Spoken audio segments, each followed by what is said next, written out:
नमस्कार दोस्तों। आज हम देखेंगे अ, शेखर एक जीवनी आगे जी का लिखा हुआ उपन्यास हिंदी सेटनेट अध्ययन में। अ,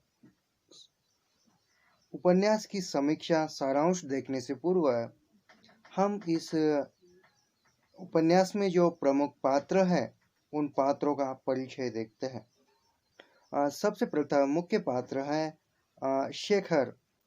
शेखर मुख्य पात्र है जिसको केंद्र में रखकर यह उपन्यास लिखा गया है। यह विद्रोही स्वभाव का है, यह बंधनों से घृणा करता है तथा उससे मुक्ति चाहता है। सरस्वती शेखर की बहन है, वह शेखर की प्रेषक तथा गुरु भी है। सरस्वती ही शेखर के व्यक्तित्व को पूरा बनाने में सहयोग करती है। शारदा एक मद्रासी परिवार की लड़की है जिसका चंचल स्वभाव तथा स्पष्टवादिता शेखर को अच्छी लगती है और वह उसकी ओर आकर्षित होता है। शशि शेखर की मौसेरी बहन है जिसके प्रति शेखर आकर्षित होता है। वह शेखर की प्रेरणा शक्ति है जो संघर्ष से सूझने वाली बहादुर नारी पात्र है।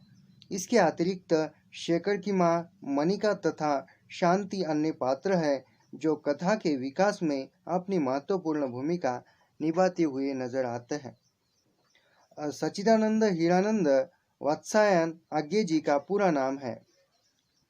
आज्ञे हिंदी के प्रसिद्ध साहित्यकार है। इन्हें प्रतिभा संपन्न कवि, शैलीकार, ललित निबंधकार, संपादक तथा सफल अध्यापक के रूप में जाना जाता है। यह हिंदी कथा साहित्य को एक महत्वपूर्ण मोड़ देने वाले कथाकार है। इन्होंने मनोवैज्ञानिक उपन्यासों के क्षेत्र में एक नया आयाम स्थापित किया है। इस तरह का संक्षिप्त में आज्ञे जी का परिचय रहा। तो देखते हैं शेखर एक जीवनी उपन्यास की कथावस्तु, सारांश नेटसेट जेआरएफ तथा पेट की दृष्टिकोण से। शेखर एक जीवनी आज्ञे का बहुचर्चित मनोवैज्ञानिक उपन्यास है। यह उपन्यास दो भागों में विभक्त है।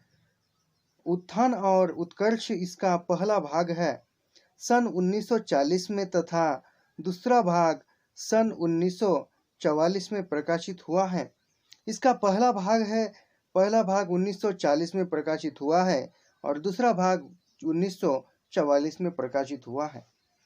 शेखर के प्रथम भाग शेखर एक जीवनी उपन्यास के प्रथम भाग में चार खंडों में बांटा गया है। उषा और विश्वर, बीज और अंकुर, प्रकृति और पुरुष तथा पुरुष और परिस्थिति। उपन्यास के दूसरे भाग को भी 4 खंडों में बांटा गया है। पुरुष और परिस्थिति, बंधन और जिज्ञासा, शशि और शेखर तथा धागे रस्सियां गुंजन है। प्रस्तुत उपन्यास का प्रारंभ ईश्वर को लेकर प्रश्नाकुलता तथा समापन उलझन और द्वंद्व में हुआ है। वह उपन्यास शेखर नामक पात्र के जीवन पर आधारित है। अंततः इसे जीवनी प्रधान मनोवैज्ञानिक उपन्यास कहना अधिक उचित होगा। इस उपन्यास में शेखर मृत्यु से पूर्व अपने जीवन की स्मृतियों को याद करते हुए उन घटनाओं का काल्पनिक साक्षात्कार कर रहा है जो पहले घटित हो चुकी है। अंततः इसमें शेखर के बचपन से लेकर फांसी के तख्ते पर आने तक की समस्त घटनाओं का वर्णन मिलता है।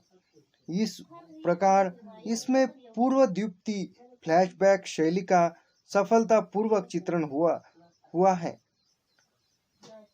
शेखर की ईश्वर के प्रति अनास्था, भयावह वस्तु को देखकर घबराना, ईश्वर के अस्तित्व के बारे में परिवार के सभ्य लोगों से पूछताछ, माँ के प्रति घृणा आदि बातों को तथा घटनाओं का वर्णन किया गया है।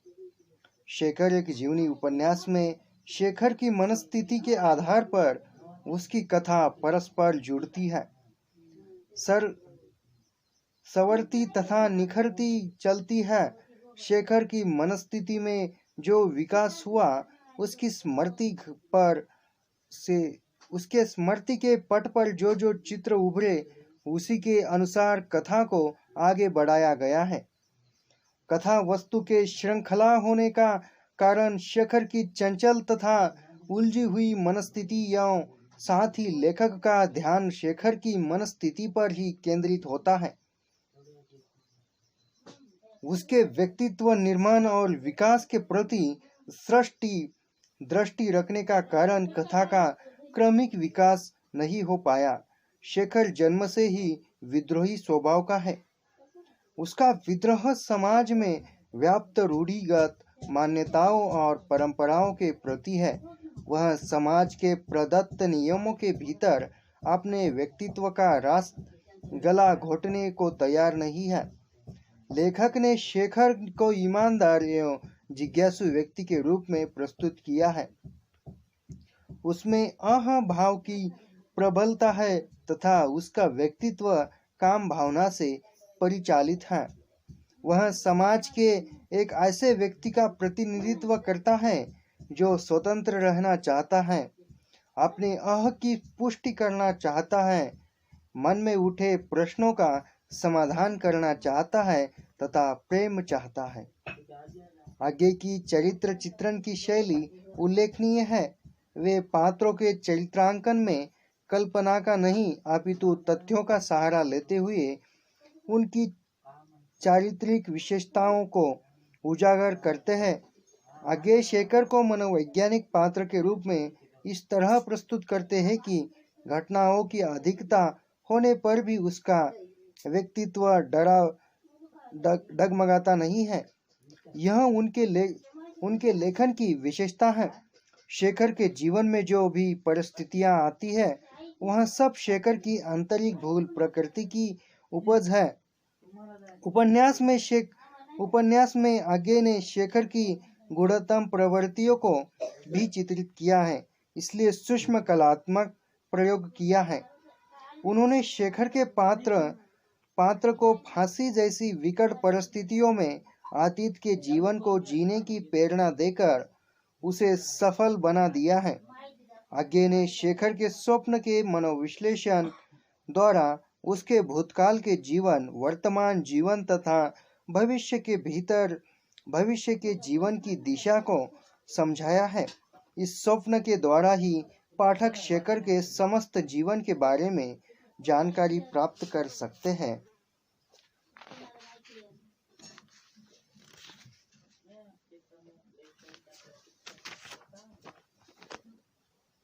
आगे ने इस उपन्यास में अपने समय की राजनीतिक हलचलों और सामाजिक सच्चाइयों को पृष्ठभूमि रखते हुए स्वतंत्रता एवं क्रांति को अवधारणाओं पर भी विचार किया है। लेखक स्वाधीनता पूर्व की परिस्थितियों से भी परिचित कराते हैं और वह परिचय देते हुए सफल तरह से परिचय देते हैं।